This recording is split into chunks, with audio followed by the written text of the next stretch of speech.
Hi, love. Okay, I had a listener ask me recently about their difficulty with not being able to stop thinking about their dickhead ex-husband. Look at me with the cursing right out of the gate. And and having trouble moving on because they keep kind of ruminating over, all the things, but especially then the way that it ended, right? And so this idea of I can't stop thinking about it. I want to, but I don't know how is what we're talking about today. So good, right? Okay. When you can't stop thinking about it, there's a number of things we want to dig into and poke around about to explore the whys in the hows. When we're what I like to call looping on a thing, it's because there's something there for us to learn, explore, release, do differently, expand, right? So this conversation is about being able to kind of poke and prod around your mind body and figure out the why behind the loop.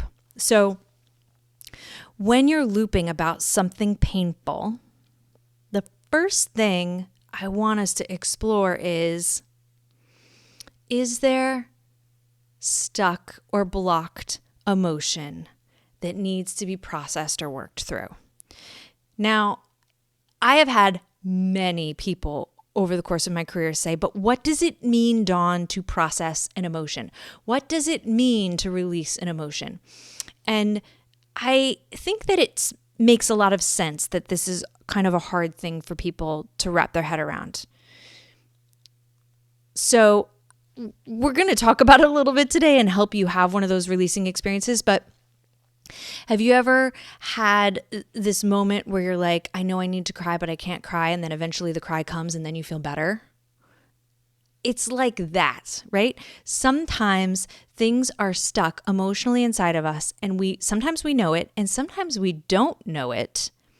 And its stuckness is blocking us from being able to move forward, as this listener said to me, right? I want to move forward. So then we're like, okay, but how do I get it to process through? How do I get it to move? And is it actually like a blockage in a pipe? Yes, it's actually like a blockage in a pipe. Like imagine inside of your body energetically, there is a literal blockage, and the experience of life, the things that are coming to you as a result of this experience can't flow through you to completion because it's blocked off.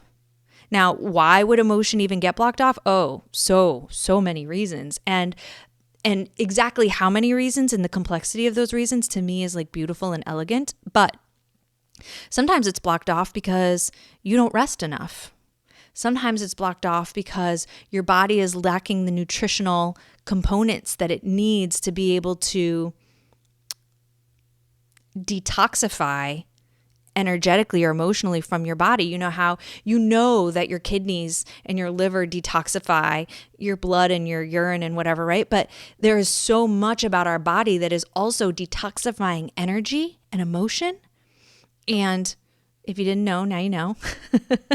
So sometimes it's because you don't have the rest needed to do it. Sometimes it's because you don't have the nutrition needed to do it. Sometimes it's because environmentally, maybe you don't have enough support or enough, let's call it support, right? There's not enough support in your environment to do it. And so it's just not, right? There's so much about how we work through things that is intentional, whether you know it or not, love. Like, I assure you that the complexity of our mind, body, spirit is so on point that if that emotion isn't coming, or if you're looping on what your ex did or didn't do, there is a reason, and it is going to come when you are ready. So if you sense that you're hearing me talk today and you're like, something's telling me this is me. Dawn's calling me out. I feel called out. I have some emotion stuck somewhere in a tube and I don't know what that means, but I think I need to process it through, right? Then how do I do that, Dawn? So glad you asked. So what I recommend that is so powerful and so effective is that you create some space. If now is that time, if right now, in this moment that you are listening to this podcast, you have space, then go with it. If now you've got your earbuds in, but you're prepping dinner for your kids while trying to get their homework done, don't go with it now. Make a note to come back to this later when you have space, right? So first things first, we got to know where we are in space and time. So make some space. Take care of your body's needs, meaning pee, eat, sleep, right? And come to the space fairly hydrated and rested as best as you can, right? With some space. And then start breathing.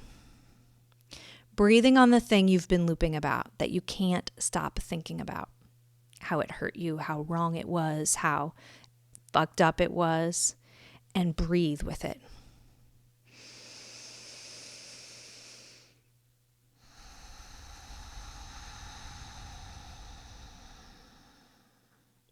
Slow and deep.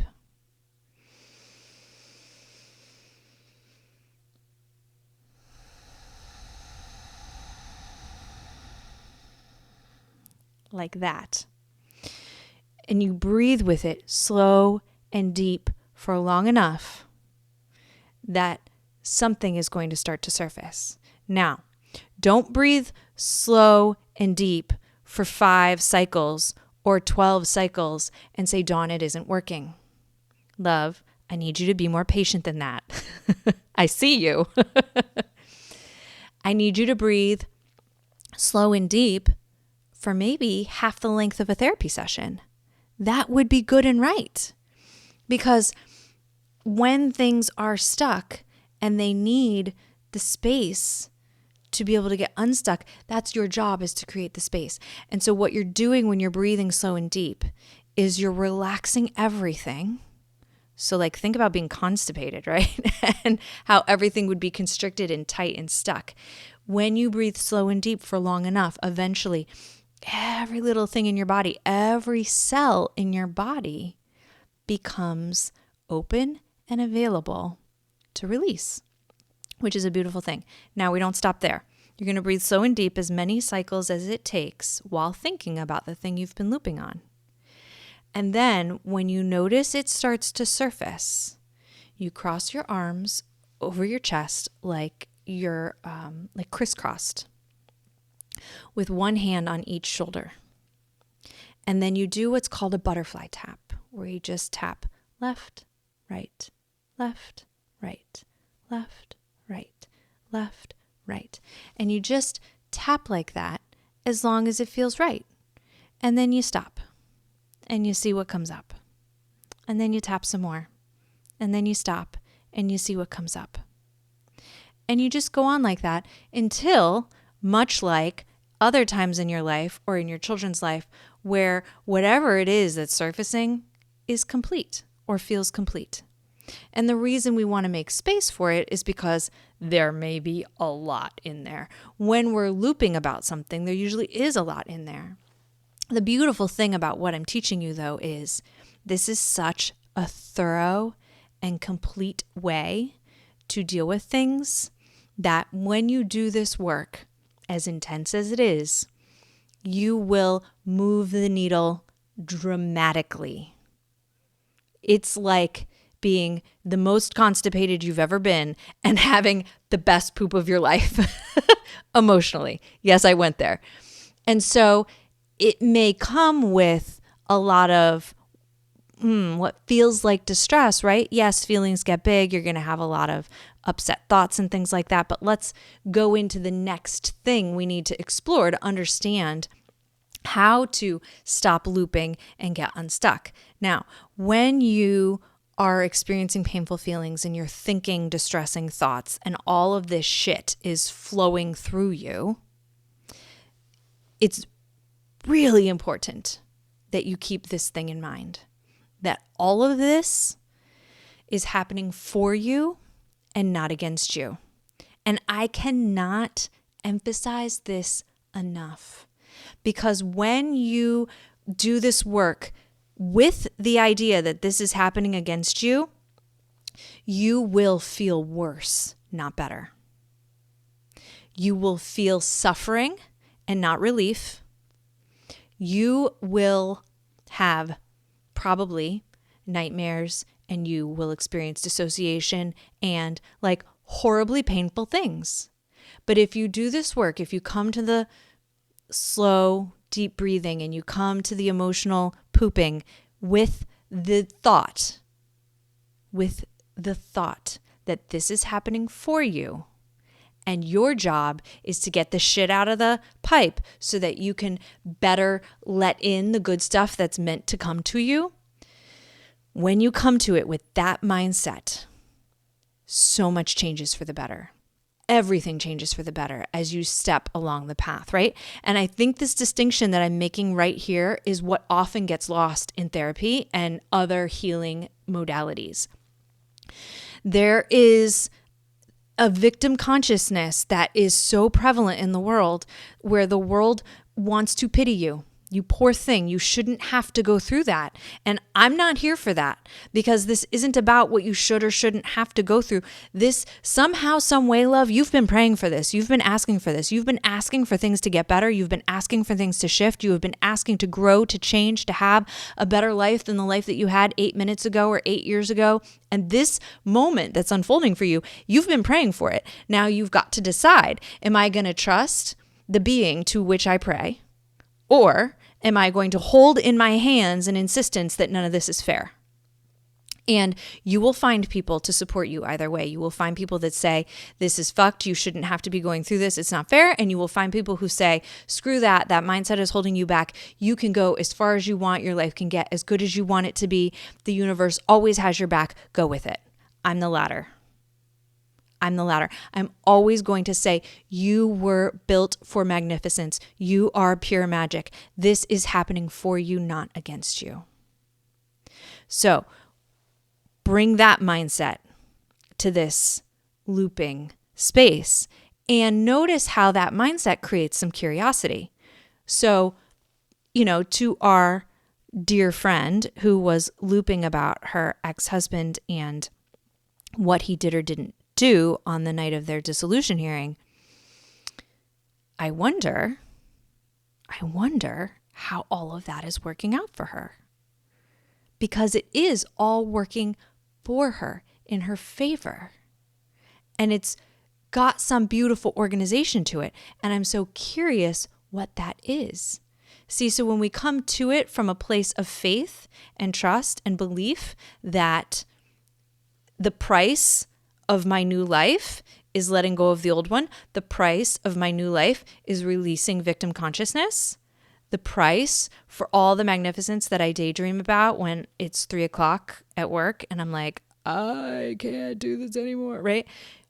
The price of all of that, what you want, is letting go of this old way.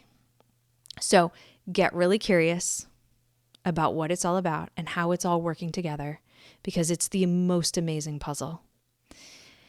And so that's the next key piece about getting unstuck when you're looping on painful thoughts about a person or people, right? Now, the third thing we want to really attend to when doing this work to get unstuck, to stop obsessing over a particular series of thoughts, is if you've come to the work and you've breathed slow and deep and you've butterfly tapped or journaled or EFT tapped or whatever methodology you use to actually have the emotional poop, and you've come to the work with the correct mindset that everything is working out for you, and you still have the thoughts resurface, great. Me too. It means we're successfully human with monkey minds, right? It means that the thoughts that we have are really habitual, right? Our minds grab for familiar habits and patterns, familiar content, familiar ways of thinking. Changing our belief systems really boils down to changing our thoughts. And changing our thoughts means having some freaking discipline around what we think. And there is not much you do more in a day, maybe breathing, maybe your heart pumping, right? But those things are unconscious, than think. You think more than you do anything in a day. And the majority of the volume of what you think is based on false premises, based on flawed thoughts. The majority of the thoughts you think are flawed, meaning they can't be proven. There's some error built into them. They're like if you put them under a logic microscope, they would disintegrate, right? So when you do this work and you still loop, what then you need to know is it's time to create some discipline around what you think and why. So first, I think it's useful to just understand that the majority of the thoughts we think in a day are flawed, right? Because then I'll get really curious about, well, I wonder which ones are accurate and which ones are not, because that might be helpful in how I move through my day and make my decisions, right? So just by acknowledging that a fraction of them are correct and a fraction of them are incorrect makes me curious, which makes me want to step back and observe them and sort them. And sorting thoughts is incredibly useful. And when you're sorting them, the ones that are to do with this content that you're kind of obsessed with, you have to get really intentional about changing the channel and creating a different mental trend. Now, you may say, how? I've tried and I can't. And like, I get that, right?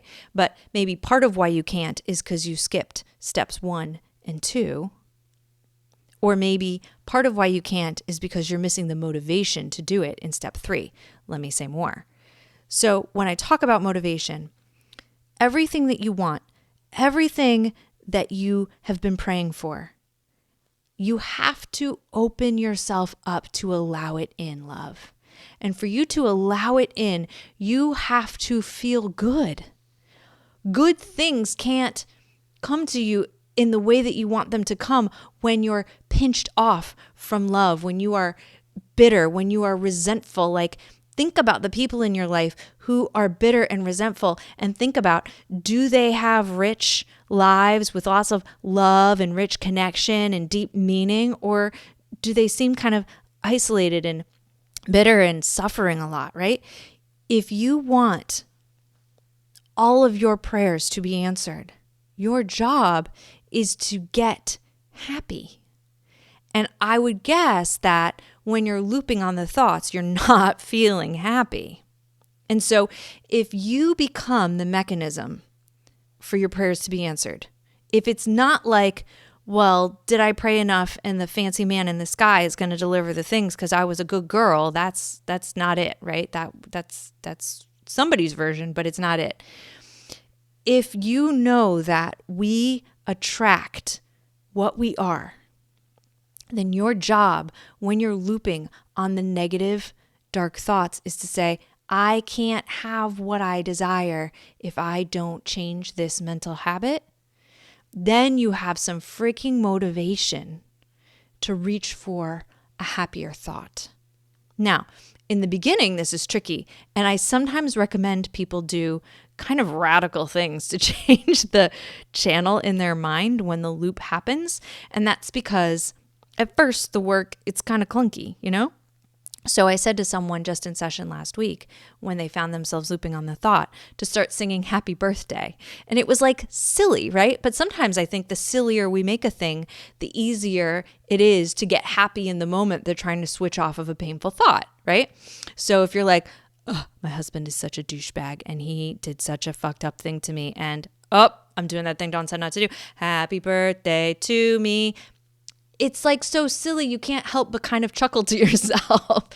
And so you can turn it into however you want to turn it into, but all you have to do is get off that thought and onto a different thought.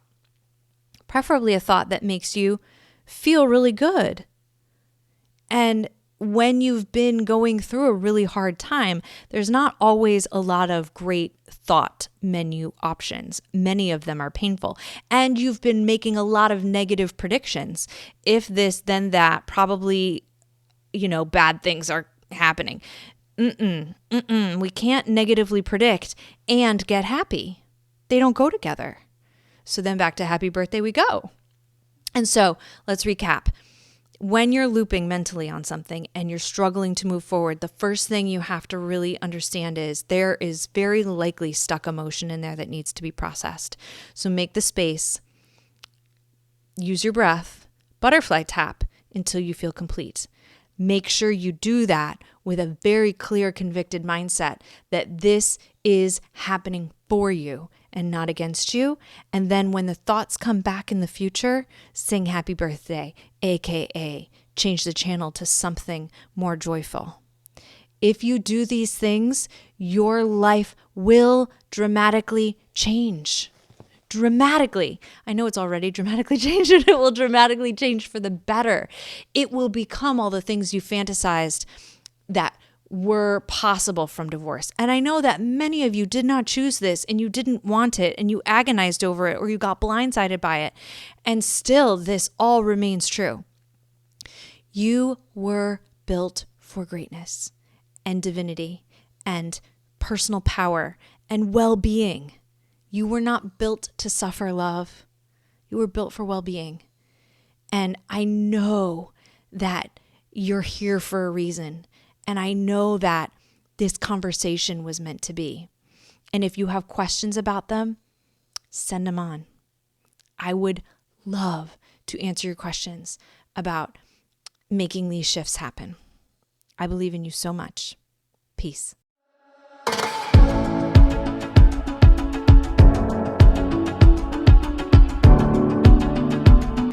Dear Divorce Diary is a podcast by my coach Dawn. You can find more at mycoachdawn.com.